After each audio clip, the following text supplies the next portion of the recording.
In this section of the video, we're going to be going over troubleshooting and repair for fluid section for the C14. So first thing you want to do is take your fluid section, put it in a vise, get it locked down, and you're going to start from the top down. So you're going to want to take off our nut from the pump tube.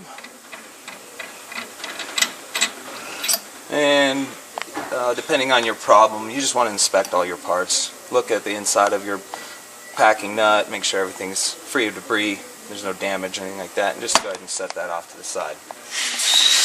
Next, you're going to want to break the pump tube from our inlet.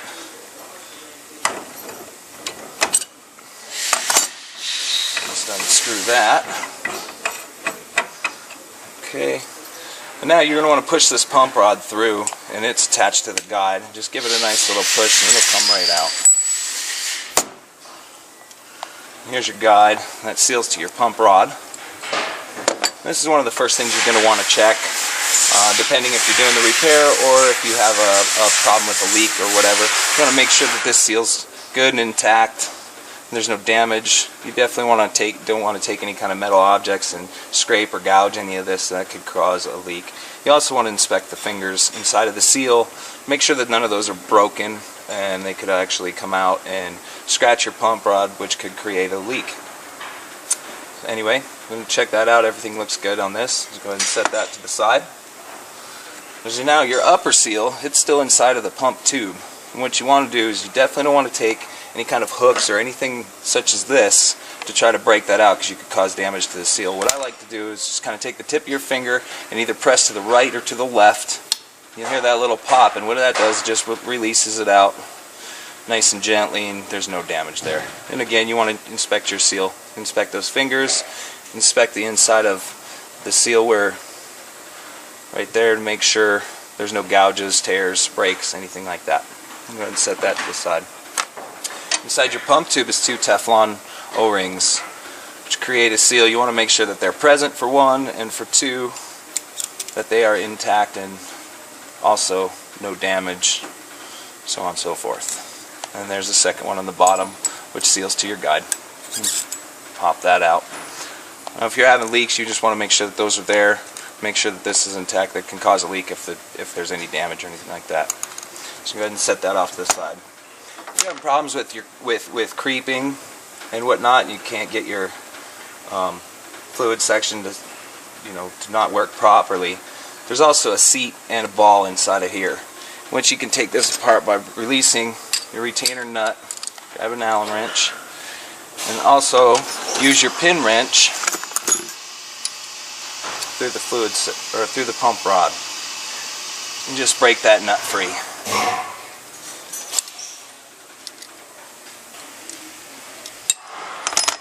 Like I said, you have a seat and a ball cage and a gasket in here, and all those things will need to be inspected depending on what your problem is, or if you're doing a rebuild. So here's your nut. Everything looks good. Thread's good. This is your gasket here. Everything looks fine on that. You want to just check it out, or if you're replacing it, this should come in your repair kit. Now on our seat, it's two-sided, and it fits in there fairly nicely. There's no pressure or anything, so just pull it out. And you're going to want to check both seating surfaces on each side.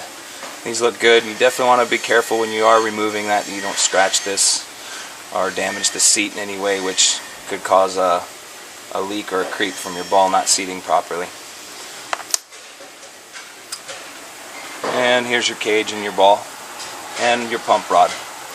Another thing to look for on your pump rod is any kind of scoring on your pump rod.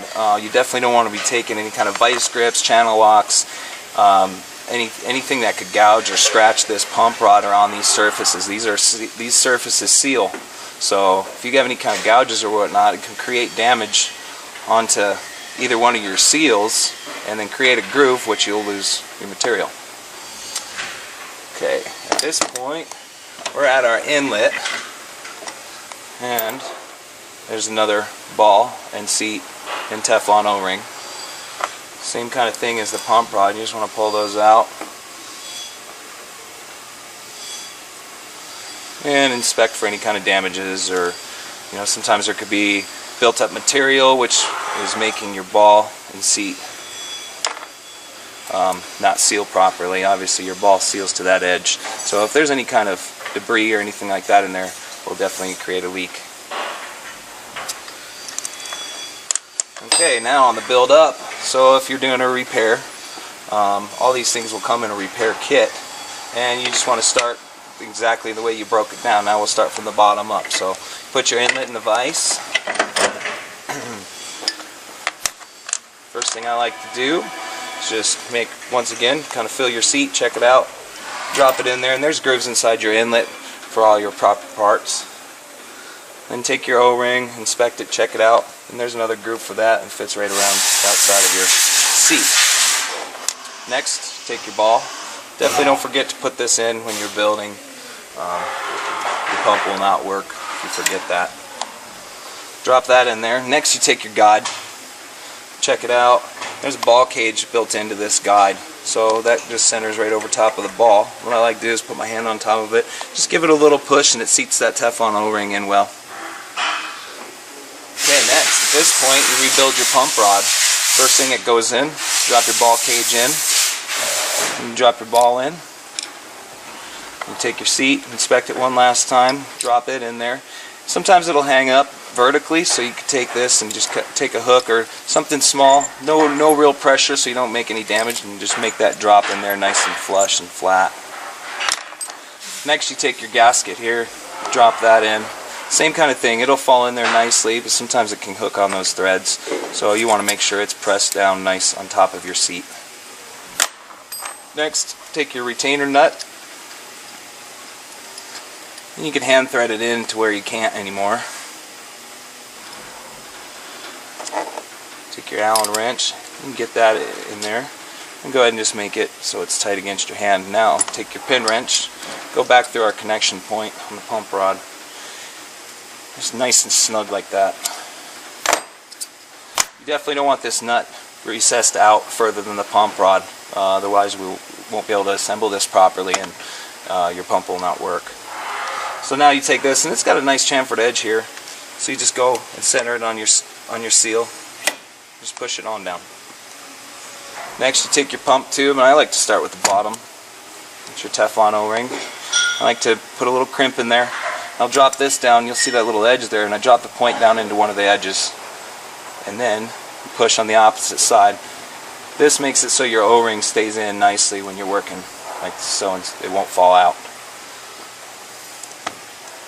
And you take your upper one, do the same thing.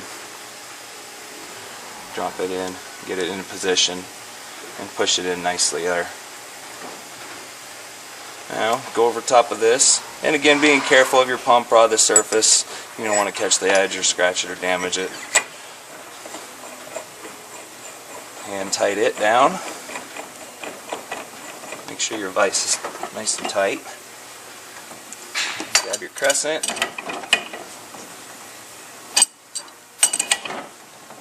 And just give it a good little snug like that. Next, you have your upper seal. You want to be careful here. It's got this cut out in our connection point there. So you just want to drop that over. It fits nicely. It doesn't really snag up. So you just want to drop that over. And it'll sit right on the top of the pump rod there. Just push on both sides, and it'll slide right over top there. Push it down as far as you can. And you take your nut, drop it on, catch the threads, and tighten her down. And again, you don't have to over tighten all these things. It's a metal to metal connection with seals, so just give it a, once you get it tight, just give it a little push and snug it up. And there you should have a properly working fluid section. One quick test that you can do to make sure that everything's in line and that you remember to put the balls in the right areas and whatnot. Take either your pin wrench or a hook like I use here, slide it through, and you're going to want to put your finger over the inlet there, and you'll feel a suction when you pull up. You pump it a couple times, you hear that pop. So that's good on the bottom. Now you want to do the same thing, cover up the outlet here, and this should blow out. You can hear that. So that, for what it is a good working fluid section until you connect it up to your C14 air motor, and you can either put it in material, or you can test it with water or solvent, or what have you. I recommend definitely test it before you get started using your material. Give it a good test, and then you're pretty good to go.